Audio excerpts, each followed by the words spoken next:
C'est vraiment un OTNI, un objet théâtral non identifié, puisque je fais partie du comité de lecture du Théâtre du Rond-Point, et on lit une centaine de pièces par an, comme ça.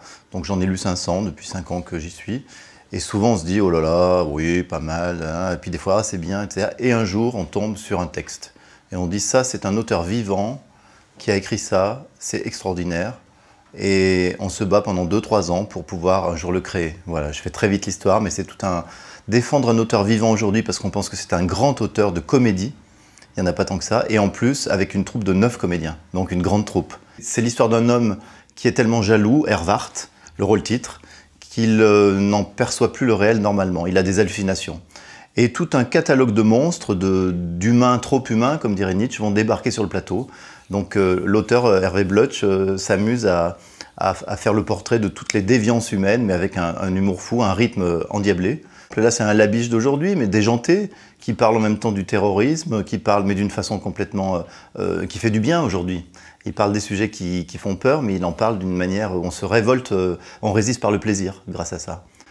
Sur scène vont débarquer des personnages complètement fous, que j'ai vraiment plaisir, puisqu'on répète depuis une semaine, à mettre en jeu, comme cette comédienne que joue Marie-Christine Horry, qui fait des putschs théâtraux parce qu'elle n'a plus de travail.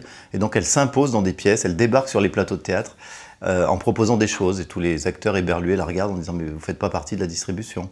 Arrivent des Anglais qui se sont trompés de théâtre, arrive un agent secret qui mène une enquête secrète, elle aussi, et qui est un zoophile romantique, cœur d'artichaut, cœur bleu, qui tombe amoureux de tous les animaux qui passent. Mais donc Blutch arrive à faire l'inversion un petit peu de toutes les valeurs et tous les jugements, mais d'une façon absolument à la Jarry, à la Lewis Carroll, d'aujourd'hui.